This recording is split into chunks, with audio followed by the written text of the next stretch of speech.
What's up, family? As always, I'm just here to have an authentic conversation with you guys. Let off my thoughts, comments, and perspectives. And you guys let off your thoughts down in the comments below.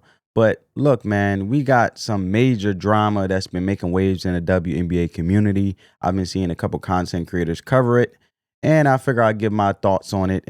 But you guessed it. Who we going to talk about today is DiJonai Carrington. And this one's a wild ride. So grab your snacks and let's get into it. All right. So DiJonai Carrington, she basically had her fair share of headlines recently, from on-court altercations to off-court controversies. And it seems like she just can't catch a break, or maybe she just doesn't want to. But the latest has been a viral Instagram live that left fans absolutely divided. Okay. Now we all know that after that heated encounter that she had with Caitlin Clark, basically her letting steam off, because Caitlin Clark didn't do nothing in my eyes. She just played basketball. And I feel like when envy and that hate get in your blood, you got to get that hate up out your blood. But hate can be a viral virus within itself, right? Because we all know she did that eye poke of hell towards Caitlin Clark, basically trying to gouge her eyes out with her demonized nails, which I don't believe that acrylic nails should be even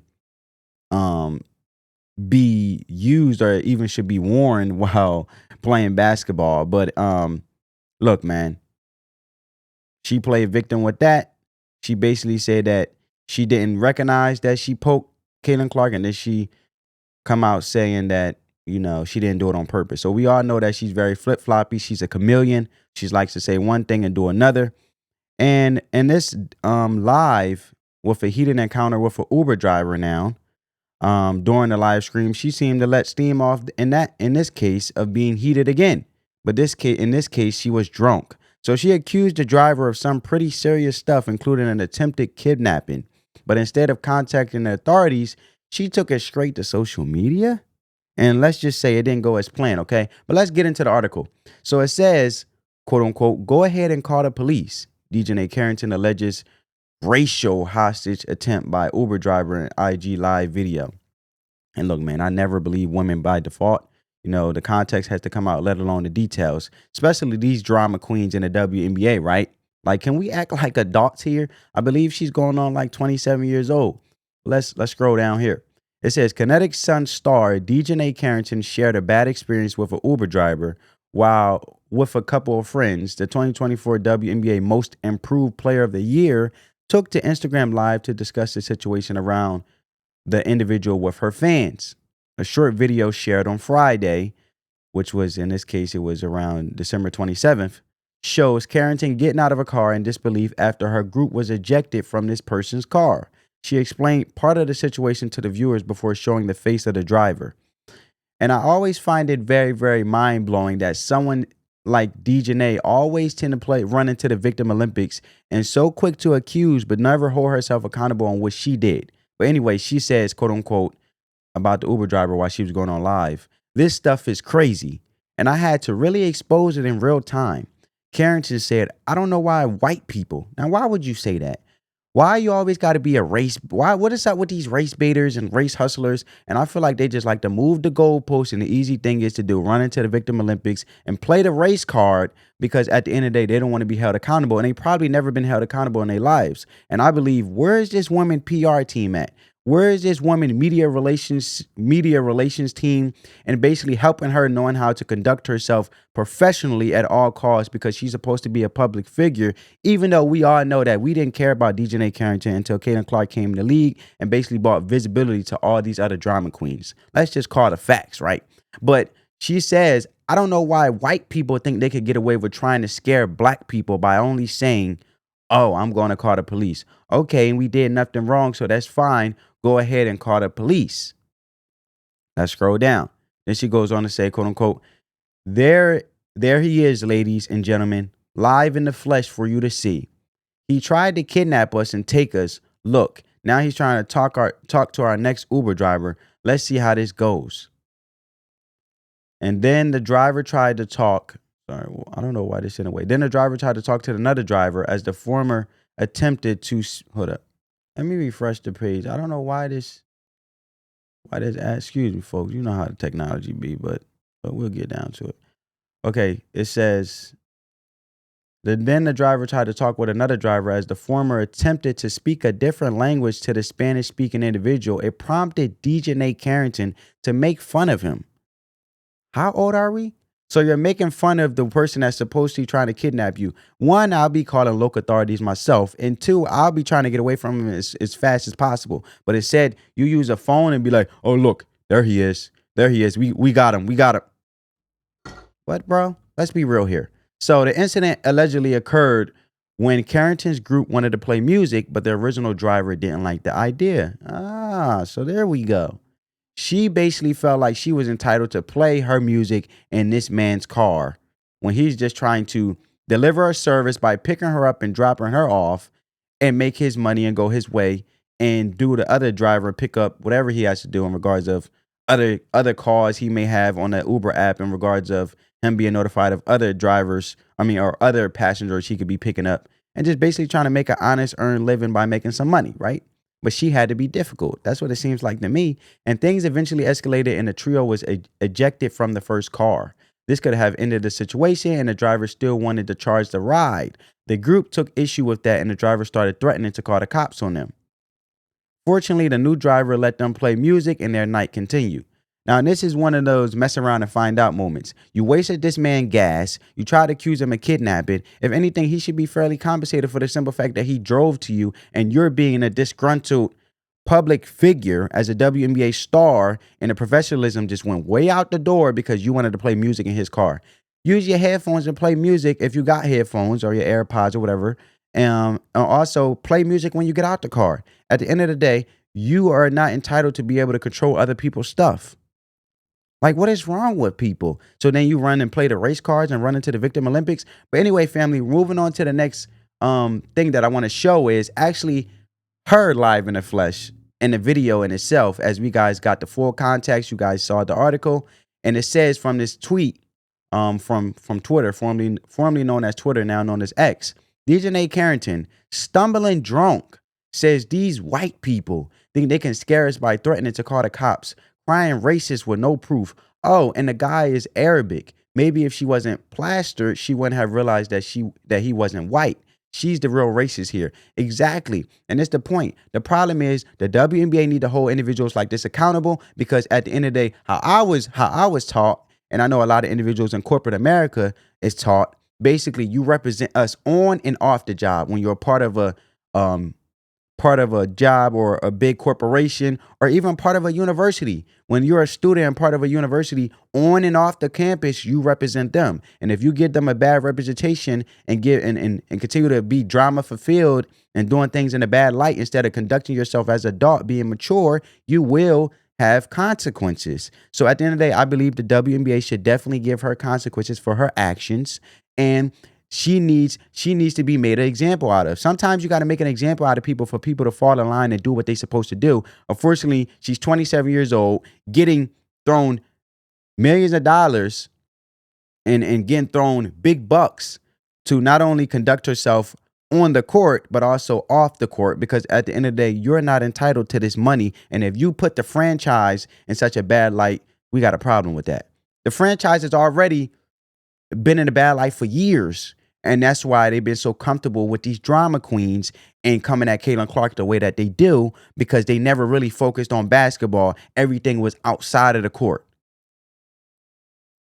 It's like spoiled brats in the league that's so infatuated with themselves and so self-consumed, making it all about themselves instead of actually doing their job, which they're there to be doing and getting paid for, which they are seen qualified to do. But apparently they are not qualified to do, because at the end of the day, the actions don't align with the job that they have basically been brought on board to do, which is play basketball as an entertainer and be an example to influence the next generation. And this is how the next generation of young girls or young women that want to be in this league, this is how they're going to be representing themselves. This is why the league suffers, because at the end of the day, the commissioner, let alone the franchise in itself, and these team owners within the WNBA need to hold them accountable. The NBA, let somebody get out of line. I'm sure you guys seen Anthony Edwards talking about the referees and going and talking about the referees and coming at them in the NBA, and he basically got fined for basically being very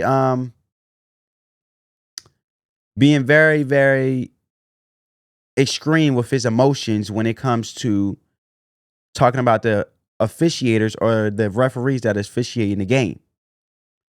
But anyway, family, let's get into the video and let's check it out.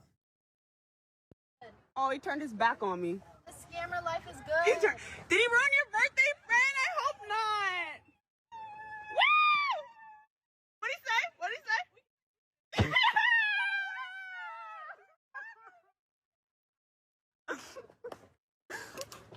Y'all should have broke something in this. And then she's advocating to be destructive on top of that. Yeah, you getting out of my car. Get on out, you little huzzy. Get on out of my car. What's wrong with you? Too entitled, man. In this sir's car. Where is he? You guys, this stuff is crazy. And I had to really expose him in real time because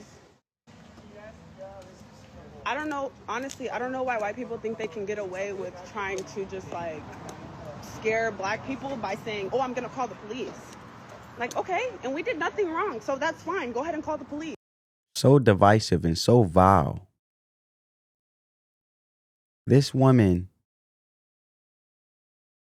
is so used to running into the Victim Olympics that it becomes an accustomed mindset and a normalcy when white people has to do with nothing. There's not even a such thing. There's not even a race war. If you want to be honest economically and not to get off topic, there is a class war.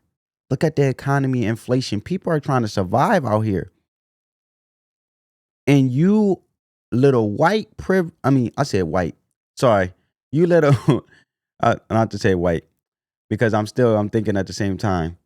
So you trying to say white privilege, but you little privileged huzzy sitting here basically trying to say white privilege. It's throwing me for a loop because I don't know why they keep entertaining this conversation. And I'm so tired of hearing the white thing. White people is tired of hearing this, man. This has nothing to do with nothing besides your actions. Take some accountability. And it's throwing me for a loop because I'm so tired of them saying this race baiting stuff that I'm thinking at the same time, I'm so sick of it, but I'm also sick of her actions on top of it. Come on, man. Come on. We got to grow up. Come on, man. Here he is, ladies and gentlemen. Live and in the flesh. For you to see. He tried to kidnap us and take us. Look, oh, now he's going to talk to our next Uber driver. This is crazy. Let's see how this goes. Look at the people in the chat, or the live, being into it. Get away. سوي لك مشاكل والله. Hold on. He just said something in another language to the next driver. What did he say?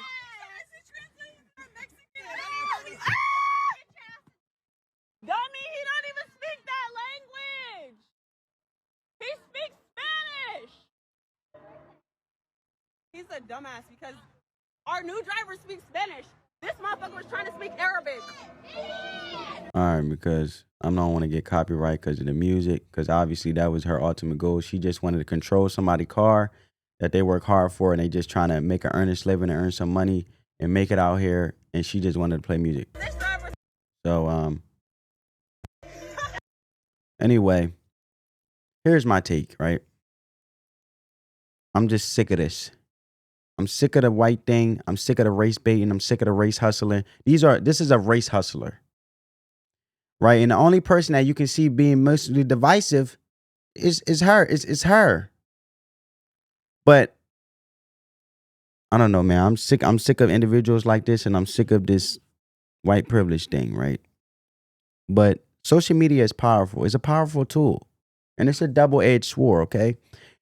DiJonai's decision to go live instead of handling the situation more appropriately, like calling authorities, raises a lot of questions. As you guys see, we got the full context, right? But it's one thing to share your experience. But when you're a public figure, every word you say gets scrutinized. This whole situation could have been handled so much better, is my point. That's why I'm so frustrated with it. Got me over here tongue-tied. But so what do you think, family? Was DiJonai Carrington's reaction justified, or did she take things too far?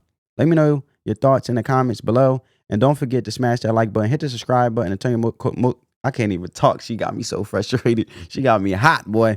Turn your post notifications on, family, because I got more hot takes and stories coming your way. On that note, family, peace. Love you guys. Spread that peace, love, and positivity. Let the love supersede the hate.